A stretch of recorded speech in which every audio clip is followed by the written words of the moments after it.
Hey guys, Rocko here.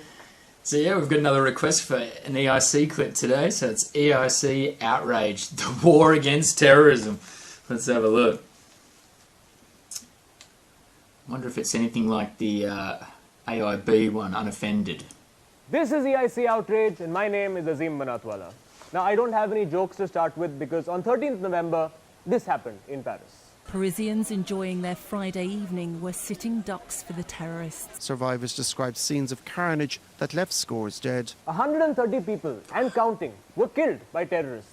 And we're all shocked and horrified by this. However, just like most terror attacks, most of us will forget about this in a week or two. I'm sorry for being that blunt, but it's the truth, because our generation has the collective attention span of a goldfish. Oh man, terrorist attack was damn sad, yeah. Yeah man, damn sad, damn sad. Hey, Dilwale is releasing now. Next month we'll go for a damn good fun. His name is Khan, he's not even a terrorist. It's now common knowledge that these attacks were orchestrated by ISIS or IS, or is it ISIL or ICIC, whatever they're called. In their statement, they referred to the attacks as a blessed battle whose causes of success were enabled by Allah. This is ridiculous. They make it seem like these attacks have been endorsed by God and endorsed by other Muslims. It's fucking bullshit. Ugh.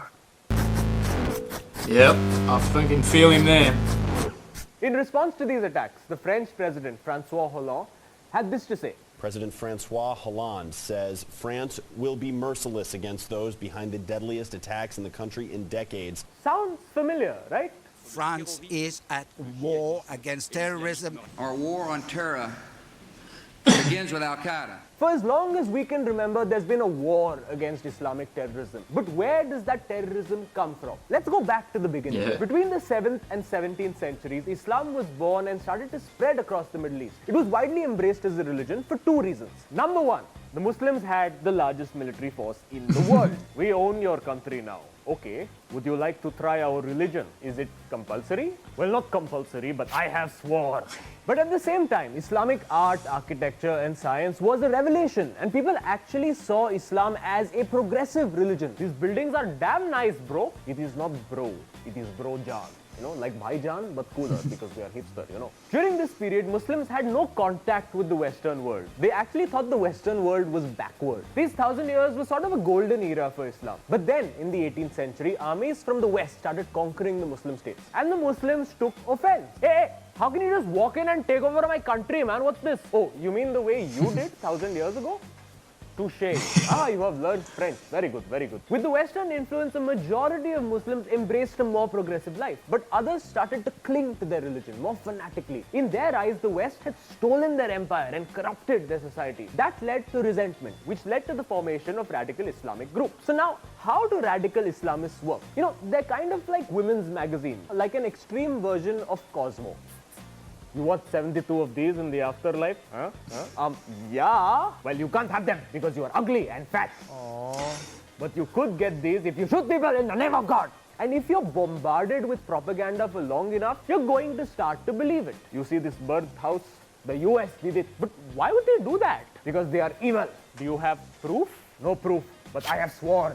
But there's a perception that all Muslims endorse terrorism, which is just nonsense. There are roughly 1.6 billion Muslims in the world. Now, for the sake of argument, even if 10 million are jihadis, that's still just 0.6% of all Muslims. And this doesn't just apply to Muslims. Across the board, it's safe to assume that 0.6% of people in the world are assholes. Muslims are people. People are assholes. That's the point. That's the world we live in. Also, according to a report by the BBC, between 82 to 97% of terror attack victims are Muslims. If the world hates terrorists, Muslims hate them more. There is, of course, the argument that a lot of Islamic practices, particularly the treatment of women, are regressive. And that's a completely valid point. It is wrong, but it has nothing to do with terrorism. But that's the recourse of every troll on the internet. You are terrorists, you make women wear burqas. The burqa doesn't come with a freaking AK-47, you moron. Now, the million-dollar question is, how do we end terrorism? The best brains in the world have tried and failed to answer that question. And then we have Donald Trump. They had guns. If our people had guns, if they were allowed to carry. Yes, of course. The way to ensure less people get shot is to give them more guns. And people were cheering when he said that.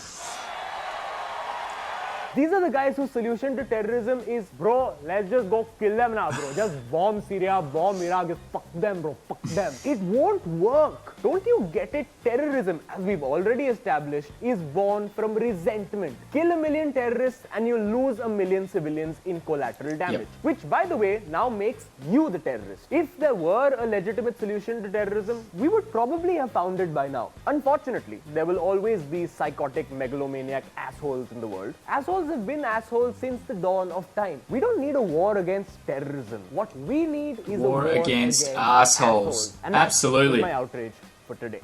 If you enjoyed this video, please don't forget to like, comment and share the video if you're on YouTube, and if you're on Facebook, please like our Facebook page. We make these videos very often and you'll get to see more of them. Thank you. Awesome. Definitely going to like that. That was great. 398 dislikes. Well, there's your 0.6 ratio of arseholes, isn't it, that he was talking about? So yeah, that was awesome. Thanks for recommending that one. It's good to look at something a little bit serious, even though it did have a bit of comedy. But yeah, he was mainly being serious and dead on about a lot of those points. But yeah, that's it. You're going to get arseholes everywhere, and yeah, unfortunately now they like to use religion in the name of being an arsehole.